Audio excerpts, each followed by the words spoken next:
Hey, it's 548. Dr. Kamana Beamer is a prominent voice and a leader in the Native Hawaiian community. He joins us now from Waimea to discuss the Red Hill closure from the Native Hawaiian perspective. Good morning, Dr. Beamer. First of all, considering the pushback that you'd seen recently, how surprised were you by the military's decision? It's a significant step, and it's really a testament to the power of the people and the many voices and hands and courageous leadership that we saw to speak out on this issue. So in that sense, I was pleasantly surprised to see the Navy finally decided to do what's right.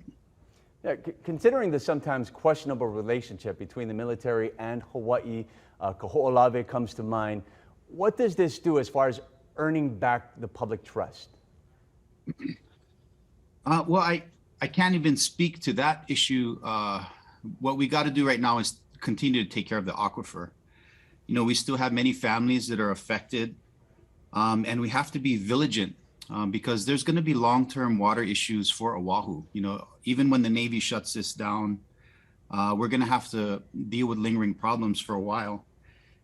And the reality is, they need to empty the tanks as soon as possible because every day that the tanks remain fueled is a threat to the aquifer. So we'd like to see those things happen, as soon as possible, and send deep aloha to all the families. And again, this is really about the voice and power of the people. We have Oahu Water Protectors, Kaohewai, Board of Water Supply, Sierra Club, many people that were courageous and spoke out on this issue for months when it wasn't popular to do so. So it's really a testament to the strength and power of the voice of our people here in Hawaii. Yeah, and you touch on something very important. Obviously, it's not a done deal just yet. It's going to take a lot of work. This is something that could take, they're estimating, about a year.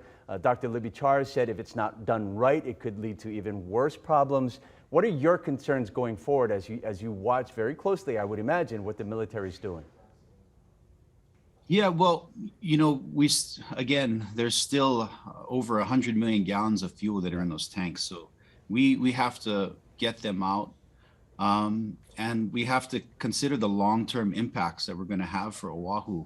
Again, it's likely when we reach the summer months, because of the decrease in supply, there may be water shortages and other issues. So we need to get the Navy to compensate, our people to deal with this crisis. So I think this is a significant step for sure. And, like I said, months ago, many didn't think this was possible, but we still have to remain vigilant. And unfortunately, the aquifer is poison. This is something that we will have to address in the long term. But it's a day to celebrate that these tanks will be formally and finally closed, as they should have been over 8 years ago when I was on the State Water Resource Management Commission. Yeah.